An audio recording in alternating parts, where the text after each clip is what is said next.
पहले प्रचार फिर संगठन का विस्तार, विरासत के लिए तकरार और रिश्तों में दरार, और फिर भाषा को बनाया हथियार और अंततः सारे शिकवा शिकायत दूर हो गए और 20 साल बाद दो भाई दुश्मन से दोस्त बन गए। जब एक राज्य की राजनीति में भाषा हथियार बन जाए और जब भाई भाई 20 साल बाद मंच पर एक साथ दिखें तो समझ लीजिए कि सिर्फ यह गठबंधन नहीं बल्कि इतिहास पलटने वाला है। मैं हूं अरुण जायसवाल और आज हम बात कर रहे हैं मराठी बनाम हिंदी और ठाकरे बनाम ठाकरे की, और आप देख रहे हैं क्या सीन है।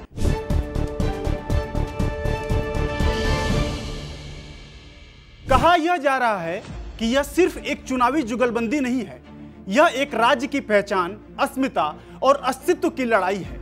आज 20 साल बाद ठाकरे बंधुओं को मंच साझा करने की नौबत आई। उनके बीच का खटास, शिकवा शिकायत, टकराव सब खत्म हो गया। लेकिन इस टकराव की शुरुआत हुई कैसे, आज आपको हम बताएंगे विस्तार से, और बताएंगे, ये समझाएंगे कि कैसे बाला साहब ठाकरे की बनाई हुई पार्टी दो टुकड़ों में बट गई और कैसे दो भाइयों के बीच दुश्मनी सामने आती है। दरअसल 1966 में जब बाला साहब ठाकरे ने शिवसेना बनाई तो उनका मकसद था मुंबई को मराठी लोगों का हक दिलाना। इसे लेकर उन्होंने कई आंदोलन शुरू किए, स्थानीय लोगों को लेकर धीरे धीरे अपना संगठन बनाया और मराठी अस्मिता और हक की एक नई लड़ाई की शुरुआत हुई, जिसमें क्षेत्र और भाषा एक नया बहस का मुद्दा बनकर सामने आई। इस दौरान उन्होंने 23 जनवरी 1988 को सामना अखबार शुरू किया। यह सिर्फ एक अखबार नहीं था, ये पार्टी का मुखपत्र था, विचार मंच और शिव सैनिकों के लिए गीता बन गया। उन्होंने साफ कहा था कि महाराष्ट्र में पहले मराठी को नौकरी मिलेगी, उनका हक मिलेगा, बाकी सब बाद में। बाला साहब ठाकरे का लहजा तीखा, अंदाज उग्र और रुख हिंदुवादी था। उन्होंने 1990 के दशक में भाजपा से गठबंधन किया और 1995 में शिवसेना और भाजपा सरकार महाराष्ट्र में बनी। उन दिनों उद्धव ठाकरे पार्टी के प्रचार शाखा में सामना को संभालते थे, वहीं राज ठाकरे संगठन में युवाओं को जोड़ रहे थे। राज ठाकरे बाला साहब ठाकरे के भतीजे, तेज तर्रार, भाषणों में आक्रामक और संगठन में जमीनी पकड़ के लिए जाने जाते थे। राज ठाकरे 1989 से राजनीति में सक्रिय हैं। 1989 में राज ठाकरे 21 साल की उम्र में शिवसेना के स्टूडेंट्स विंग्स और भारतीय विद्यार्थी परिषद के अध्यक्ष बने थे। राज इतने सक्रिय थे कि 1989 से लेकर 1995 तक 6 साल के भीतर उन्होंने महाराष्ट्र के कोने कोने के अनगिनत दौरे कर डाले और अपनी एक विशेष छवि और पहचान बनाई। 1993 तक उन्होंने लाखों की तादाद में युवा अपने और शिवसेना के साथ जोड़ लिए। इसका नतीजा ये हुआ कि पूरे राज्य में यानी कि पूरे महाराष्ट्र में शिवसेना का तगड़ा जमीनी नेटवर्क तैयार हो गया। उनकी छवि इतनी मजबूत थी कि पार्टी के भीतर लोग उन्हें ही बाला साहब ठाकरे का उत्तराधिकारी मानने लगे। लेकिन 1997 में बीएमसी चुनाव में टिकट वितरण को लेकर पहली बार मतभेद सामने आए, यानी कि तब से ही राज ठाकरे के मन में और उनके दिमाग में कुछ अलग कहानी चलने लगी थी, और हुआ वही। इसके बाद 1997 में हुए बीएमसी चुनाव में राज ठाकरे की नाराजगी को दरकिनार कर ज्यादातर टिकट उद्धव ठाकरे की मर्जी से बांटे गए। शिवसेना के बीएमसी चुनाव जीतने से उद्धव ठाकरे का दबदबा पार्टी पर मजबूत होता चला गया और राज ठाकरे किनारे होते चले गए, और 2005 में शिवसेना पर उद्धव ठाकरे हावी होने लगे। 2002 तक राज ठाकरे और उद्धव ठाकरे शिवसेना को संभाल रहे थे, लेकिन 2003 में महाबलेश्वर में पार्टी का अधिवेशन हुआ और बाला साहब ठाकरे ने राज ठाकरे से कहा कि उद्धव को पार्टी का कार्यकारी अध्यक्ष बनाओ। ऐसे में राज ठाकरे ने पूछा कि मेरा और मेरे लोगों का क्या होगा? कौन से लोग? ये वही लोग जिसे राज ठाकरे ने महाराष्ट्र के कोने कोने से जाकर उनको शिव सैनिक के रूप में तब्दील किया, उनको अपने साथ इकट्ठा किया। लेकिन जब राज ठाकरे ने यह पूछा कि मेरा और मेरे साथियों का क्या होगा, तो उस दौरान राज ठाकरे को संतुष्ट करने वाला स्पष्ट जवाब नहीं मिला, और इस बीच 2005 तक उद्धव पार्टी पर हावी होने लगे थे। पार्टी के हर फैसले में उनका असर दिखने लगा था और ये बात राज ठाकरे को अच्छी नहीं लगी। फिर 2002 में महाबलेश्वर अधिवेशन में उद्धव ठाकरे को शिवसेना का कार्यकारी अध्यक्ष बना दिया गया। अब दिनांक था 27 नवंबर 2005। राज ठाकरे ने पार्टी छोड़ी, मनसे यानी कि महाराष्ट्र नवनिर्माण सेना का ऐलान किया और 27 नवंबर 2005 को राज ठाकरे के घर के बाहर हजारों समर्थकों की भीड़ इकट्ठा हो गई। यहां राज ठाकरे ने समर्थकों से कहा कि मेरा झगड़ा मेरे विट्ठल के साथ नहीं है, बल्कि उनके आसपास के पुजारियों के साथ है। उन्होंने कहा कि कुछ लोग हैं जो राजनीति की एबीसी को भी नहीं समझते हैं, इसलिए मैं शिवसेना के नेता के पद से इस्तीफा दे रहा हूं। बाला साहब ठाकरे मेरे भगवान हैं और रहेंगे। और इसके बाद 9 मार्च 2006 को शिवाजी पार्क में राज ठाकरे ने अपनी पार्टी महाराष्ट्र नवनिर्माण सेना यानी कि मनसे का ऐलान कर दिया। राज ठाकरे ने मनसे को मराठी मानुस की पार्टी बताया और कहा यही पार्टी महाराष्ट्र पर राज करेगी। शिवसेना पार्टी शुरू हुए अभी 1 साल भी नहीं बीता था। इसके टॉप लीडर थे बाला साहब ठाकरे। बलवंत मंत्री को पार्टी का दूसरा सबसे बड़ा नेता माना जाने लगा था। शिवसेना के तमाम बड़े मंचों पर बाला साहब ठाकरे के साथ बलवंत मंत्री जरूर दिखते थे। हालांकि दोनों नेताओं में कुछ मतभेद होने लगे थे और ये धीरे धीरे जगजाहिर भी होने लगा था। राज ठाकरे की आक्रामक भाषा और उत्तर भारतीय विरोध वाली राजनीति ने शुरुआती दिनों में जोर पकड़ा, लेकिन इसके बाद उनका मराठी फार्मूला कारगर साबित नहीं हुआ और पार्टी कुछ क्षेत्रों में ही सिमट कर रह गई। 2009 विधानसभा चुनाव की अगर बात करें तो मनसे ने 13 सीटें जीती थी और 2014 विधानसभा में सिर्फ 1 सीट। और अगर 2019 लोकसभा चुनाव की बात करें तो मनसे ने चुनाव लड़ा ही नहीं और 2024 विधानसभा चुनाव में मनसे को मिला केवल और केवल 0 सीट, यानी कि उसका प्रभाव पूरी तरीके से महाराष्ट्र से खत्म होने लगा था। मनसे का प्रभाव अब सिर्फ मुंबई और नासिक तक सीमित रह गया और संगठन ढीला पड़ गया है।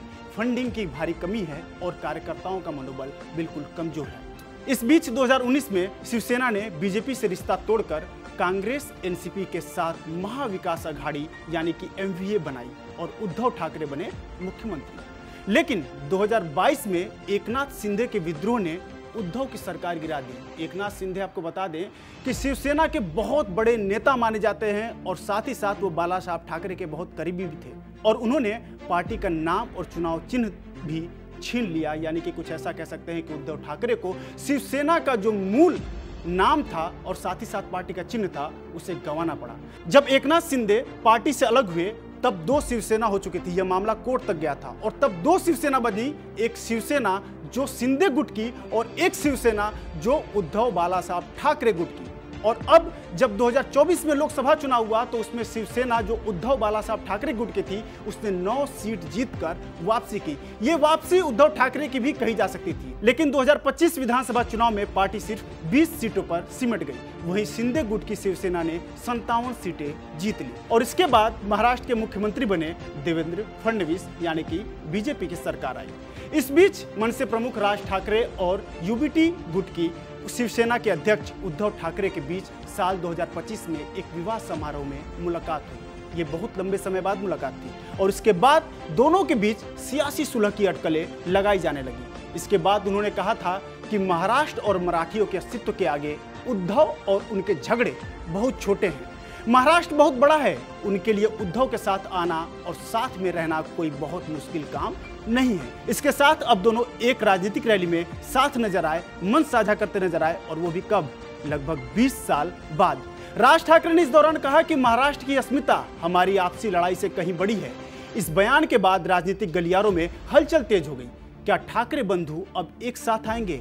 और हुआ कुछ ऐसा ही इन दिनों, क्योंकि इन दिनों आपने देखा कि हाल ही में उद्धव ठाकरे और मनसे प्रमुख राज ठाकरे ने एक साथ मंच साझा किया और मराठी एकता की बात की और कहीं न कहीं इसे कई अलग अलग मायनों में देखा जाने लगा कि क्या आगामी चुनाव में फिर एक साथ राज ठाकरे और बाला साहब ठाकरे एक साथ आ सकते हैं और क्या फिर से शिवसेना एक हो सकती है। खैर ये तो आने वाला समय ही बताएगा, लेकिन अगर बीएमसी में दोनों की हैसियत और राजनीतिक समीकरण की बात करें तो उद्धव की स्थिति 2017 के बीएमसी चुनाव में अगर हम बात करें तो उस समय उनको मिली थी केवल 84 सीटें और राज ठाकरे की जो पार्टी थी अगर उनकी स्थिति की बात करें तो उसमें केवल 7 पार्षद थे जो कि अब केवल 0 पर है। राज ठाकरे के सामने चुनौती क्या क्या है? उनके सामने चुनौती है संगठन, फंड, जनाधार, यानी कि फंड की कमी है, संगठन में पकड़ मजबूत है और जनाधार अब कहीं न कहीं मुंबई और नासिक तक केवल सिमट के रह गई है। और अगर उद्धव ठाकरे की चुनौती की बात करें तो उनके सामने चुनौती होगी कि महाविकास अघाड़ी में कैसे सीट का बंटवारा हो और साथ ही साथ शिंदे और बीजेपी का दबाव वो कैसे झेलें, कैसे उससे वो निपटें। और अगर बीजेपी की रणनीति की बात करें तो ठाकरे वोट बैंक को और तोड़ने की वो कोशिश करेगी। वही संभावित फायदों की अगर बात करें तो अगर राज ठाकरे और उद्धव ठाकरे साथ आए तो मराठी वोटों का ध्रुवीकरण संभव है, क्योंकि वह मराठी अस्मिता की बात कर रहे हैं, मराठी एकता की बात कर रहे हैं। अगर देखें तो मौजूदा दौर में महाराष्ट्र की सियासत में ठाकरे परिवार संघर्ष कर रहा है और बीजेपी, एनसीपी और एकनाथ शिंदे की शिवसेना मिलकर राज्य की सत्ता पर काबिज है। उद्धव ठाकरे के पिता यानी कि बालासाहेब ठाकरे ने जो पार्टी बनाई थी वो अब 2 हिस्सों में बढ़ चुकी है। राज ठाकरे की पार्टी 18 साल बाद भी राज्य में जनाधार हासिल करने में विफल रही है और ऐसे में दोनों भाइयों की ओर से मतभेद भुलाकर एक साथ आने की बातें सियासी माहौल में हलचल जरूर पैदा करती है। तो क्या ये असली पुनर्मिलन है या फिर मजबूरी का गठबंधन? यह सवाल इसलिए अहम है क्योंकि राज ठाकरे का मन से लगभग खत्म हो चुका है। उद्धव ठाकरे अपनी पार्टी के नाम, चिन्ह और संगठन को बचाने में जुटे हुए हैं और राजनीति में वापसी के लिए दोनों को एक दूसरे की आज जरूरत है। लेकिन एक सवाल और उठता है, क्या ये एकता स्थायी होगी या फिर जैसे पहले दरार आई वैसे ही ये मंची मेल भी टूट जाएगा? क्योंकि राजनीति में दोस्ती भी वक्त के साथ बनती है और दुश्मनी भी। लेकिन ठाकरे परिवार की यह कहानी सिर्फ राजनीति नहीं बल्कि मराठी अस्मिता, नेतृत्व की लड़ाई और भाषाई पहचान का मामला है। अब जब उद्धव ठाकरे कहते हैं कि हमें हिंदू और हिंदुस्तान मंजूर है लेकिन हिंदी नहीं, तो ये बयान राजनीतिक गुण से ज्यादा सांस्कृतिक प्रतिरोध का है। और एक आखिरी बात कि महाराष्ट्र संतों और महापुरुषों की भूमि रही है। शिवाजी महाराज, संत तुकाराम, डॉक्टर अंबेडकर, सावित्रीबाई फुले और तिलक गोखले, इन सब ने समाज को जोड़ा, नफरत नहीं फैलाई थी। महाराष्ट्र विचारों की विविधता को आत्मसात करता आया है। भाषा निश्चित रूप से आपकी अभिव्यक्ति हो सकती है, आपकी पहचान हो सकती है, लेकिन दूसरों की भाषा से नफरत करना ये देश की परंपरा नहीं है। मराठी, हिंदी, तमिल, हर भाषा अपने स्थान पर सम्मानी है, लेकिन किसी एक भाषा के प्रेम में दूसरे से बैर क्यों? तो ये तो सोचना पड़ेगा कि क्या ये वास्तव में मराठी एकता की बात है या फिर अपने राजनीतिक अस्तित्व को बचाने की लड़ाई। शिवाजी महाराज, अंबेडकर और फुले ये किसी एक भाषा या प्रांत तक सीमित नहीं है, ये पूरे भारत के हैं। तो कुल मिलाकर देखें तो भाषा के नाम पर नफरत फैलाना सिर्फ एक राजनीतिक स्टंट है और जनता ऐसे स्टंट्स को बार बार नकार चुकी है। भाषावाद और प्रांतवाद से न देश आगे बढ़ता है न ही राज्य, यह सिर्फ नफरत और अस्थिरता का रास्ता है। तो मैं हूं अरुण जायसवाल और आप देख रहे थे विस्तार न्यूज़। वीडियो पसंद आया हो तो लाइक कीजिए, शेयर कीजिए और नीचे कमेंट कर हमें जरूर बताइए कि क्या ठाकरे बंधु फिर से महाराष्ट्र की राजनीति में तूफान ला सकते हैं या ये सिर्फ एक आखिरी कोशिश होगी अपने राजनीतिक अस्तित्व को बचाने की।